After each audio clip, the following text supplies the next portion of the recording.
जय हिंद विद्यार्थी मित्रांनो, स्वागत आहे आपल्या सगळ्यांच्या ऑनलाईन प्लॅटफॉर्म विनीत ट्युटोरियल्स वर. तर विद्यार्थी मित्रांनो, मागच्या लेक्चरला आपण फर्स्ट युनिटला स्टार्ट केलं होतं आणि ज्यामध्ये आपण बघितलं इलॅस्टिसिटी काय असतं, प्लास्टिसिटी काय असतं, स्ट्रेस काय असतं. सर थोडीफार रिव्हिजन करून द्या ना. रिव्हिजन करून घेऊ बरं. बघा, इलॅस्टिसिटी मध्ये काय बघितलं आपण, जर समजा आपण फोर्स लावून, बघा माझ्याकडे समजा रबर असेल, हे रबर आहे. ह्या रबरला मी फोर्स लावून शेप अँड साईज चेंज करतोय, पण जसा मी अप्लाइड केलेला फोर्स सोडला रे सोडला, ते परत त्याच्या ओरिजिनल शेप अँड साईज वर आलं. याला म्हटलं तर इलॅस्टिसिटी. मग सर प्लास्टिसिटी म्हणजे काय? जर मी एखाद्या बॉडीला फोर्स लावून शेप अँड साईज चेंज केली आणि जसा मी फोर्स सोडला रे सोडला, ते परत त्याच्या जागेवर येत नाही, ते त्याच्या ओरिजिनल शेप अँड साईज वर येत नाही. याला म्हटलं तर प्लास्टिसिटी. मग सर स्ट्रेस म्हणजे काय? बघा आता स्ट्रेस म्हणजे काय, जेव्हा मी एरिया, बघा हा समजा एरिया असेल, ह्या एरियावर समजा मी फोर्स लावला असेल, काय ह्या एरियावर समजा मी फोर्स लावला असेल, तर माझा जो हात आहे ना तो दुखेल. बरं का बरं दुखेल? कारण तिथे स्ट्रेस तयार होतोय, तिथे स्ट्रेस तयार होतोय. म्हणजे स्ट्रेसचं एकदम साधं सरळ काय फॉर्म्युला लक्षात ठेवायचा, applied force per unit cross sectional area. म्हणजे जेवढा पण मी फोर्स ज्या एरियावर लावतोय, त्या एरियावर लावल्यानंतर त्या भागामध्ये काय होणार आहे, स्ट्रेस तयार होणार आहे. हे आपण मागच्या लेक्चरला बघितलं. तर आपण आता स्ट्रेसचा दुसरा भाऊ स्ट्रेन बघणार आहे. स्ट्रेसचा दुसरा भाऊ स्ट्रेन बघणार आहे. मग स्ट्रेन म्हणजे काय? बघा स्ट्रेन हा नवीन कन्सेप्ट आहे, स्ट्रेसशी याला जास्त काही जोडू नका. आता स्ट्रेन काय म्हणतो, जेव्हा तुम्ही मला फोर्स लावशाल, जर समजा एखाद्या बॉडीला, बघा एखाद्या बॉडीला, ही समजा तुमची बॉडी आहे, ह्या बॉडीला समजा तुम्ही फोर्स लावताय आणि त्याचे डायमेन्शन चेंज करताय. काय एखाद्या बॉडीला फोर्स लावून ह्या बॉडीला मी ताणलं, ह्या बॉडीला मी ताणलं, तर याचे जे पण काही चेंज झालेले डायमेन्शन आहे ह्या बॉडीचे, बघा याला मी ताणल्यानंतर हा काय होऊन जाईल, असा होऊन जाईल. म्हणजे त्याचे ओरिजिनल डायमेन्शन चेंज झाले. पहिले तो होता एवढा, आता झाला एवढा. म्हणजे पण काही चेंज झालेला डायमेन्शन आहे, त्या डायमेन्शनचा रेशो ओरिजिनल डायमेन्शनशी. परत लक्ष द्या, एखाद्या बॉडीला मी फोर्स लावतोय, इथे कोणता फोर्स लागत होता, टेन्साइल फोर्स, किंवा आपण याला पूल सुद्धा म्हणतो, बरोबर ना. मी एखाद्या बॉडीला ताणलं रे ताणलं, त्याचा शेप अँड साईज चेंज झालं, त्याचे डायमेन्शन चेंज झाले. आणि जे पण काही चेंज झालेले डायमेन्शन आहे, जे पण काही चेंज झालेले डायमेन्शन आहे, त्याचा रेशो कुणाशी, जे पहिले वाले शेप अँड साईज होती, जे पहिले वाले डायमेन्शन होते, त्याला म्हटलं तर स्ट्रेन. तर बघा साधी सरळ सोपी डेफिनेशन काय, बघा the deformation produce in a body, जे पण काही डिफॉर्मेशन तयार होणार आहे under the action of deforming force. जेव्हा मी डिफॉर्मिंग फोर्स लावत होता, जेव्हा मी डिफॉर्मिंग फोर्स लावत होता, काय झालं बाबा, डायमेन्शन चेंज झाले proportional to its original dimension. बघा जेव्हा पण मी काही फोर्स लावेल, तेव्हा त्याचे डायमेन्शन सुद्धा चेंज होणार आहे. मग हेच कोण सांगतं, strain. The change in dimension, change in dimension per unit original dimension. जे चेंज झालेले डायमेन्शन आहे त्याचा रेशो कोणाशी, ओरिजिनल डायमेन्शनशी. एकदम साधा सरळ फॉर्म्युला येईल की strain is equal to change in dimension to the original dimension. म्हणजे जी पण काही समजा आता याची बॉडीची लेंथ चेंज झाली, या बॉडीची समजा लेंथ चेंज झाली. पहिले लेंथ होती 10 मीटर, पहिले लेंथ किती होती, बघा ही काय माझी लेंथ, लेंथ किती होती 10 मीटर. आता मी त्याला ताणलं, आता मी त्याला ताणलं, ताणल्यानंतर त्याची लेंथ झाली 20 मीटर. ताणल्यानंतर त्याची लेंथ झाली 20 मीटर. याला म्हटलं तर डेल्टा आहे, म्हणजे चेंज झालेली लेंथ. मग आता स्ट्रेन, मग काय येईल, स्ट्रेन. स्ट्रेनचा काय येईल मग formula, change in dimension to the original dimension. Change झाले डायमेन्शन किती होतं बाबा, 20 मीटर. हे 2 मिनिटं कोण टाकतो, 2 मिनिटं ते बाजूला कोण घेतो. हा बघा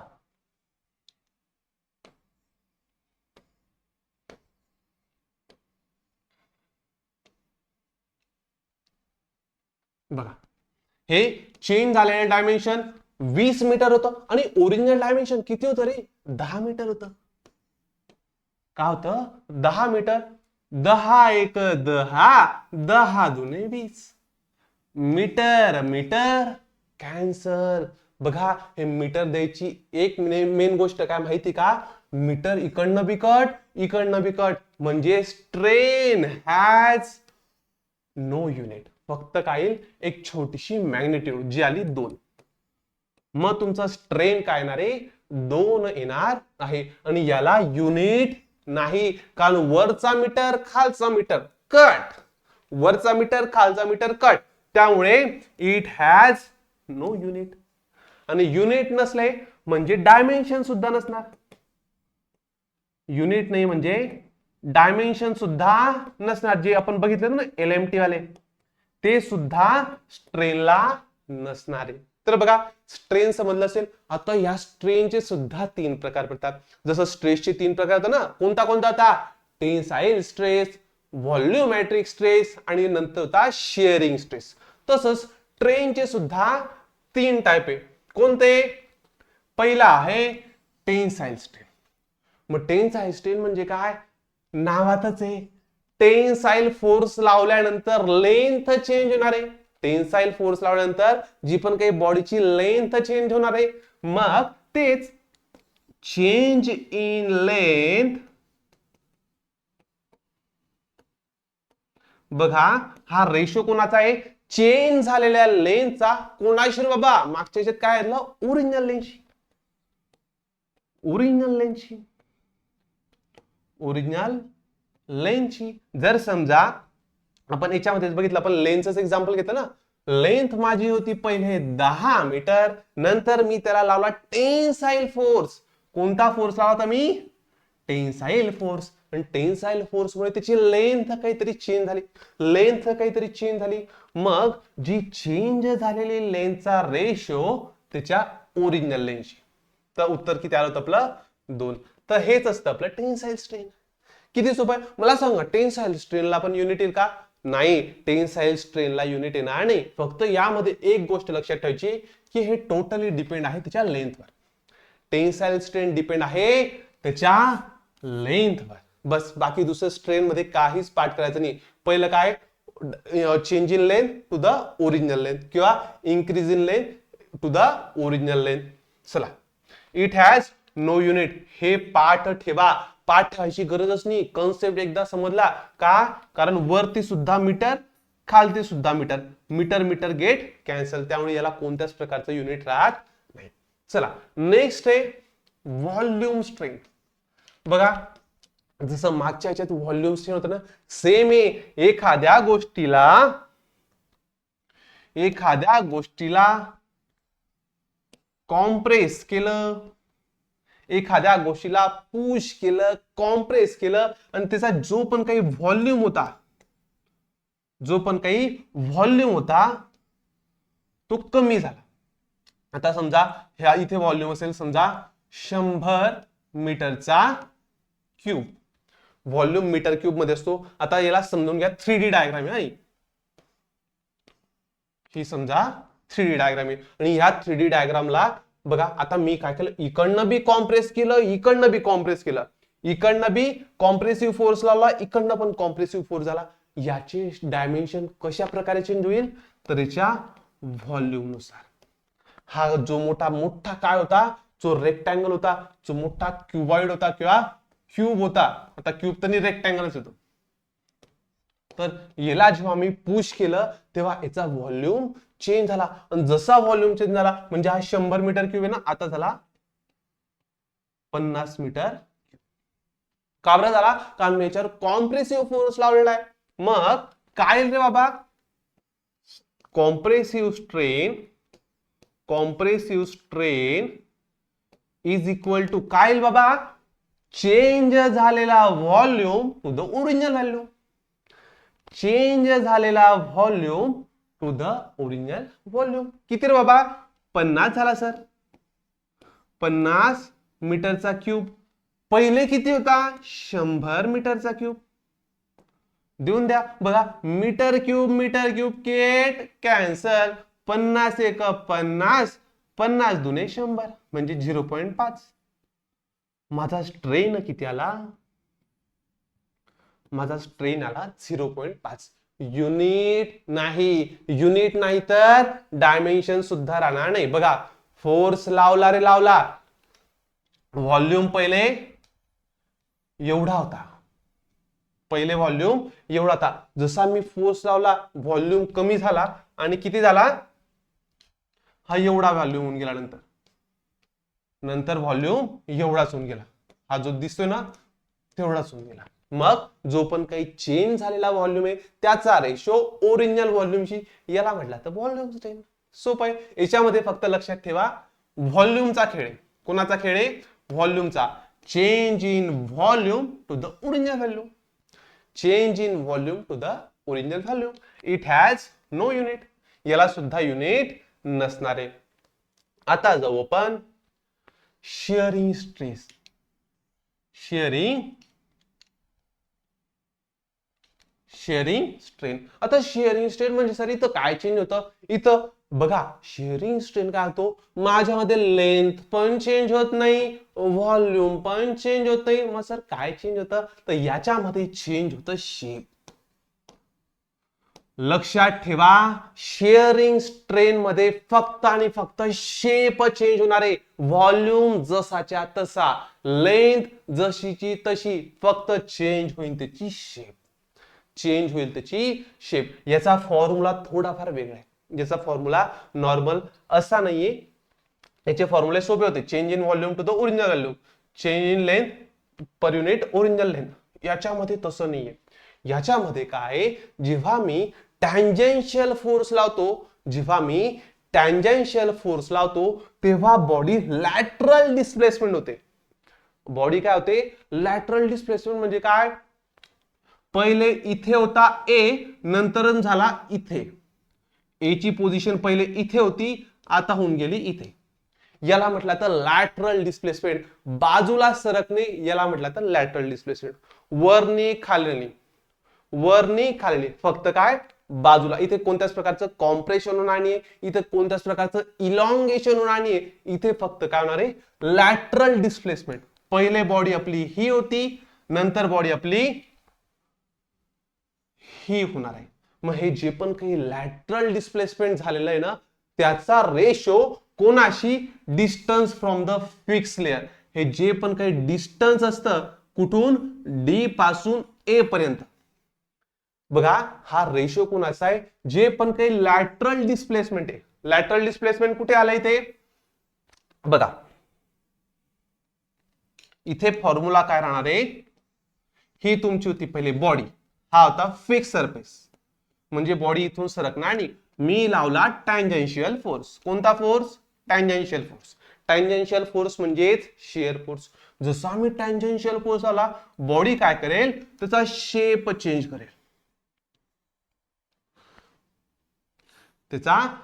चेंज करेल. बघा पहिले होता 1 2 आणि एबीसीडी घेतो पण 2 मिनिटं. बघा इथे होता ए बी सी डी. हा माझा पहिला वाला होता, म्हणजे ओरिजिनल माझा काय होता? हा शेप होता. नंतर जसा मी टँजेन्शियल फोर्स लावला, ए काय होऊन गेला? इथून डिस्प्लेस झाला, इथून लॅटरल डिस्प्लेस झाला आणि इथे गेला. याला म्हटलं तर ए डॅश. बी पहिले इथे होता, नंतर गेला इथे, बी डॅश. सी आणि डी त्यांचे डी आणि सी त्यांचे पोझिशन चेंज करत नाही, कारण तो फिक्स वाला फोर्स आहे. मग जे पण काही लॅटरल डिस्प्लेसमेंट झाले ना, त्याला म्हटलं तर शिअरिंग स्ट्रेन. मग हे लॅटरल डिस्प्लेसमेंट कसं असतं सर? बघा तर हे असतं ए पासून, बघा हा रेशो काय असतो? ए पासून तर ए डॅश पर्यंत. याला म्हटलं तर लॅटरल डिस्प्लेसमेंट. याला तुम्ही म्हणू शकतात डेल्टा एक्स सुद्धा म्हणू शकतात. इथून तर हे जे पण काही अंतर आहे त्याला टू युनिट काय? Per unit distance from D to A किंवा distance from the fix layer. हा होता फिक्स लेअर, हा काय होता आपला फिक्स लेअर, इथून तर ए वाला डिस्टन्स याला म्हटलं तर distance from the fix layer. इथपर्यंत झालं. याला आपण एच सुद्धा म्हणतो. याला आपण म्हणतो हाईट. याला काय म्हटलं आपण हाईट सुद्धा म्हटलं जातं. आता एक छोटीशी गोष्ट तुमच्या लक्षात येईल. हा जो पण काही डिस्प्लेस झालेला आहे ना त्याला म्हटलं जातं थिटा. जे पण काही डिस्प्लेसमेंट झालेलं आहे ना, लॅटरल डिस्प्लेसमेंट झाले ना, ते एका अँगल मध्ये होतो आणि तो असतो थिटा. तो काय असतो थिटा. आणि आता बघा एकदम क्लिअर, इथं मोठी डायग्राम काढतो हा. बघा इथं जे पण काही असा हा थिटा तयार झालेला आहे, आता तुम्हाला दिसतंय हा रेशो कोणाशी होता, डेल्टा एक्स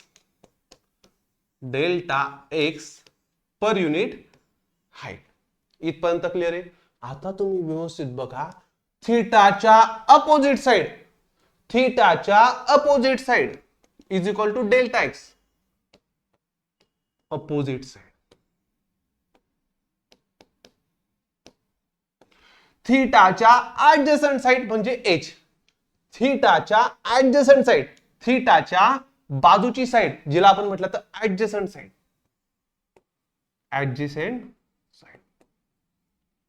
आठवतं का काही? थिटाच्या अपोजिट, थिटाच्या adjacent, opposite upon adjacent, opposite upon adjacent, tan theta. बघा हा कन्सेप्ट भरपूर महत्वाचा आहे. हा कन्सेप्ट भरपूर महत्वाचा आहे. भरपूर लोकांना माहित सुद्धा नसतो, पण तुम्हाला माहित असायला हवा. तुम्ही विनीत ट्युटोरियलचे स्टुडंट आहे, तुम्ही साधे सुधे स्टुडंट नाहीये का? बघा शिअरिंग स्ट्रेन काय म्हणतो, it is the ratio of lateral displacement. काय? It is the ratio of lateral displacement. बघा हा शब्द म्हणजे lateral displacement to the distance from the fix layer. Distance from the fix layer, distance from the fix layer. Delta X upon H, delta X upon H. मला हे समजलं थिटाच्या अपोजिट होता. कोणता? Delta X opposite. थिटाच्या ऍडजसंट होता एच, थिटाच्या ऍडजसंट होता एच. मग अपोजिट अपॉन ऍडजसंट बरोबर राहतं टॅन थिटा. मग शियर स्ट्रेन काय? Shear strain always equal to, shear strain always equal to tan theta. shear strain always equal to tan theta. एवढंच मला तुम्हाला सांगायचं होतं. बघा शियर स्ट्रेन थोडाफार कठीण कन्सेप्ट होता, पण तुम्हाला समजणं महत्वाचं होतं आणि मला असं वाटतं तुम्हाला हे व्यवस्थित समजलंय. बघा तिघा स्ट्रेन समजले. स्टार्टिंगचे दोन सोपे होते. काय होते?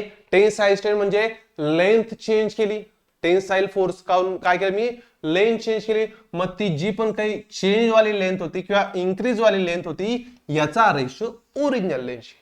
पहिले असेल समजा लेंथ 10 मीटर, ताणल्यानंतर झाला 20 मीटर, 10 एक 10, 10 दुने 20. माझा स्ट्रेन किती आला? 2.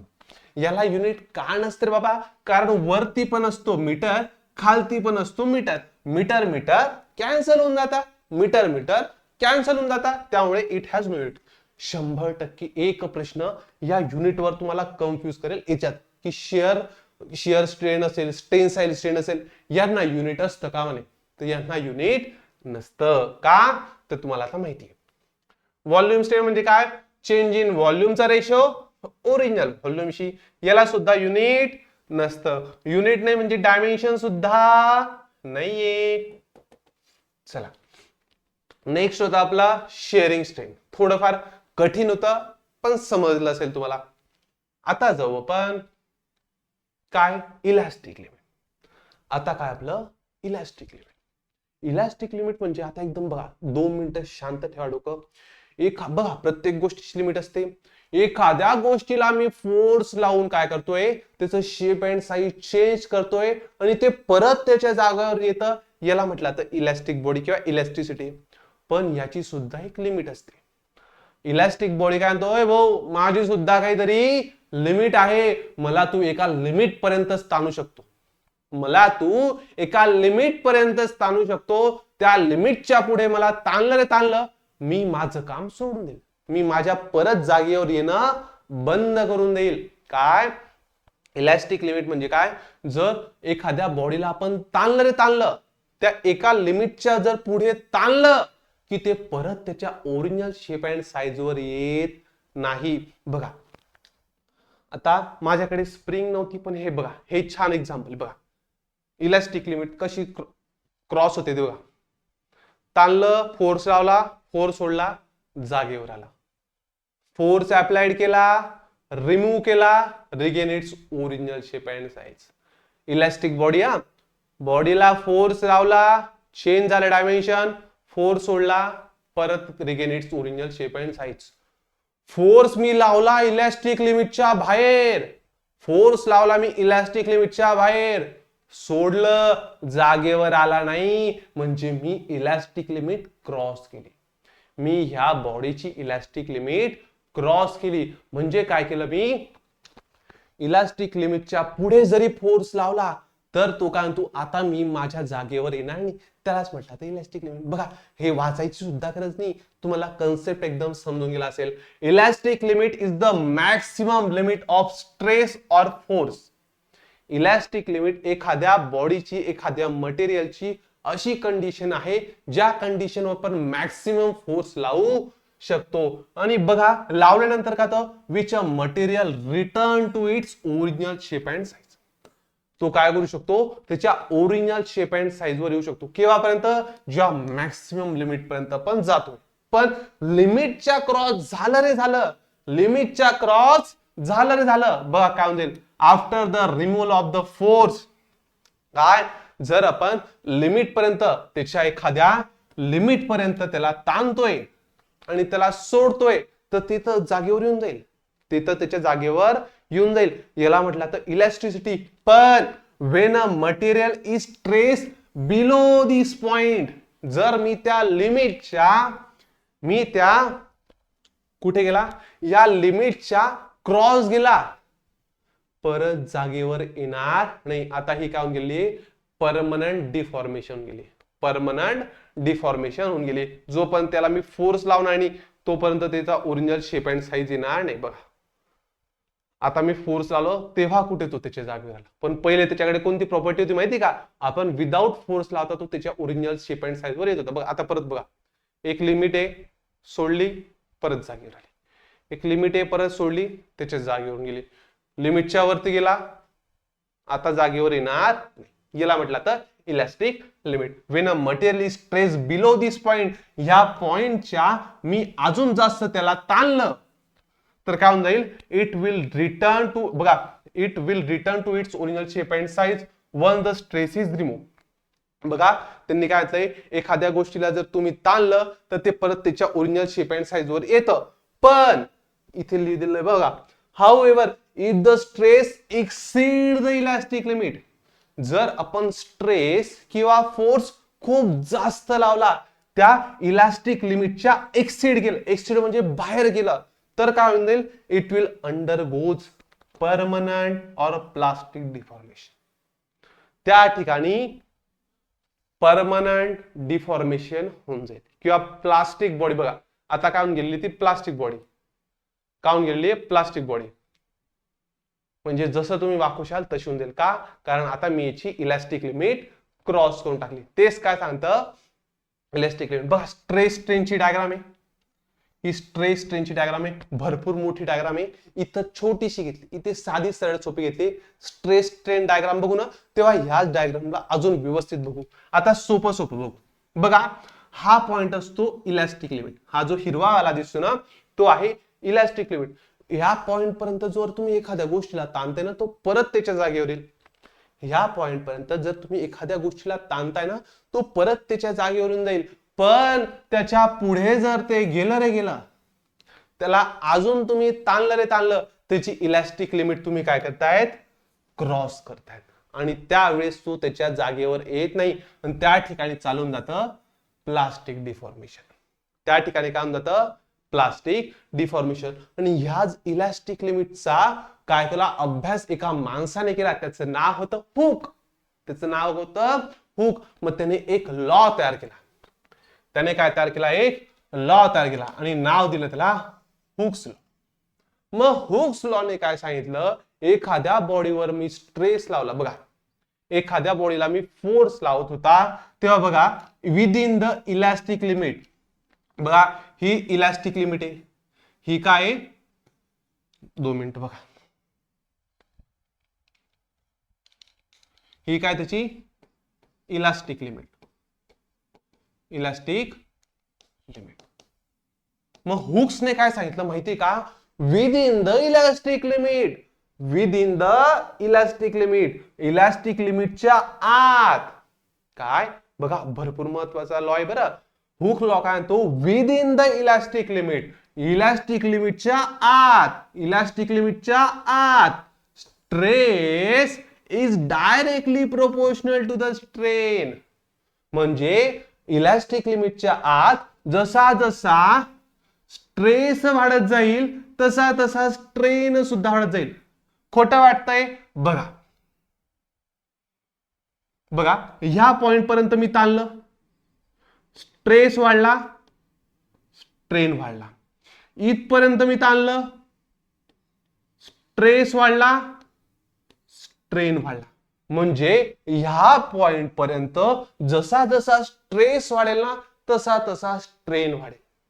बघा लक्ष द्या, हुक लॉने काय सांगितलं, ह्या इलास्टिक लिमिटच्या आत जसा जसा स्ट्रेस वाढेल तसा तसा स्ट्रेन वाढेल.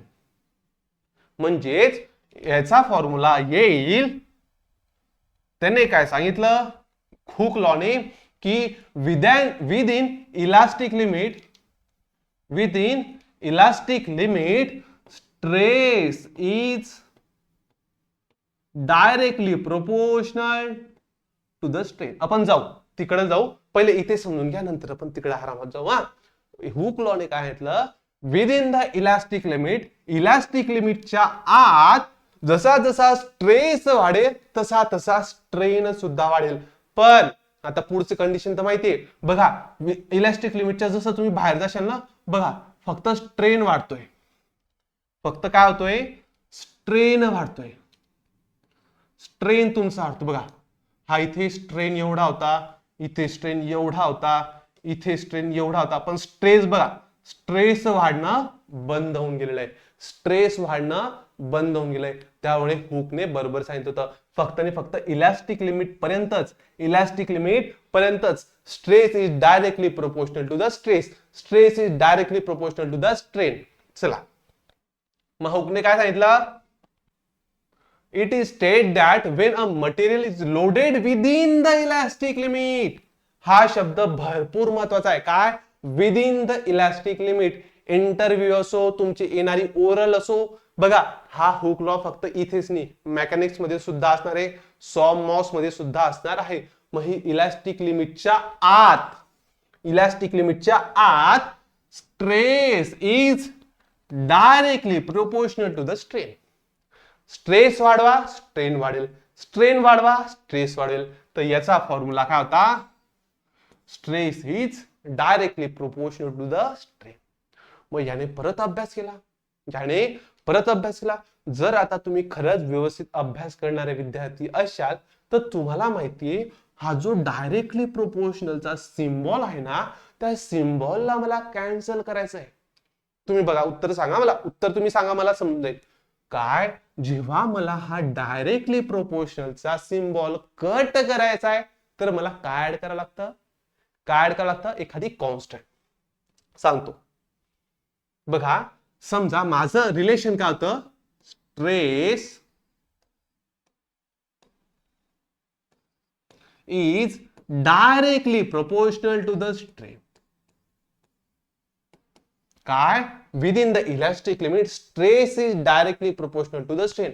पण हा जो डायरेक्टली प्रोपोर्शनलचा सिम्बॉल आहे ना, तो मला कट करायचा असेल तर मला काय ऍड करावं लागेल, कॉन्स्टंट. मला काय ऍड करावं लागेल, कॉन्स्टंट. मग कसा ऍड होईल बघा, stress is equal to, directly proportional चिन्ह कन्वर्ट होईल, इज इक्वल टू आणि लागेल कॉन्स्टंट इनटू स्ट्रेन. समजतंय. मला हा डायरेक्टली प्रोपोर्शनलचा सिम्बॉल कट करायचा होता, मी त्याला कट केला आणि माझा काय ऍड झाला, कॉन्स्टंट ऍड झाला. काय झाला ऍड माझा, कॉन्स्टंट. आणि मी स्ट्रेनला काय केलं, इकडे घेऊन आलो. स्ट्रेनला काय केलं मी, इकडे घेऊन गेलो. मग काय झालं, stress upon strain is equal to constant. आणि प्रत्येक वेळेस ही कॉन्स्टंट वेगवेगळा असतो.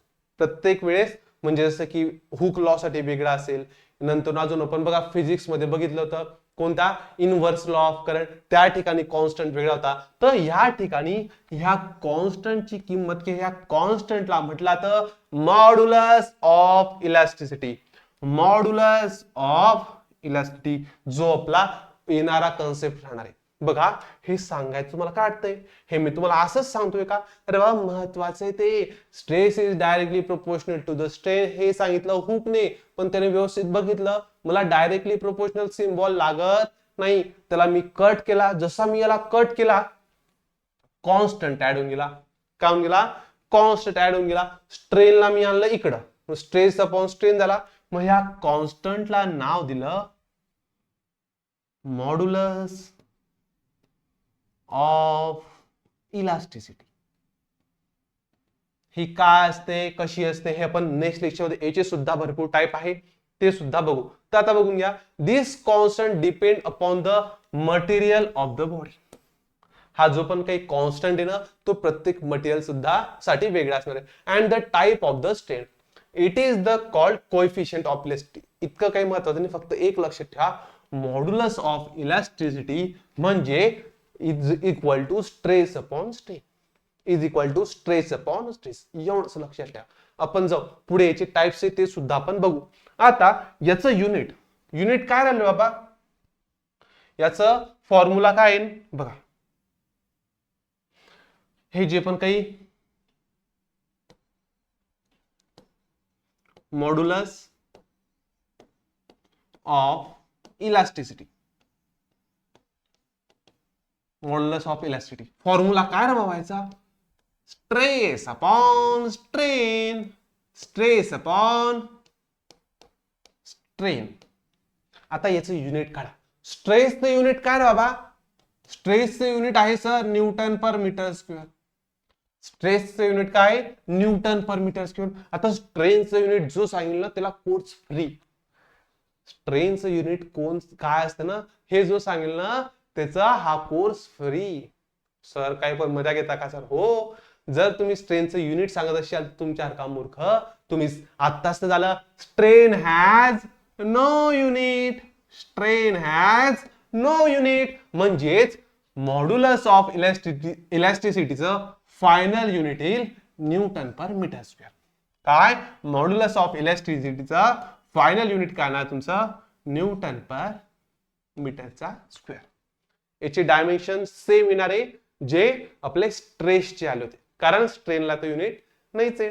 तर आशा करतो आजचे सगळेच्या सगळे कॉन्सेप्ट तुम्हाला A to Z व्यवस्थितपणे समजले असेल अशी मी आशा करतो. तर भेटूया आपण पुढच्या लेक्चर मध्ये, तोपर्यंत धन्यवाद.